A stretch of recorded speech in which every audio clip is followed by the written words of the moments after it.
Ha, jatuh daging.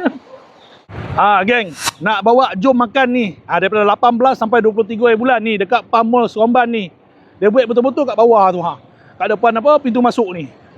Weh, macam-macam ada Kat sini susah cik makan tau. Kedai mamak pun ada 2 kat sini. Ni dia, kita lepak santai dengan kawan-kawan. Shawarma.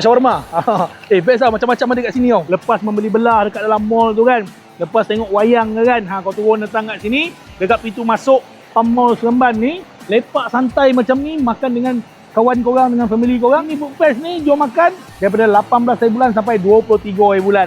Bagi orang Seremban, kono kopi tu kau suka makan laksa, boleh kono laksa. Kau boleh makan churros kat sini, okey di churros. Thai punya makanan, ayam gunting, royal chicken tenders. Chicken tenders pun best kat sini tau.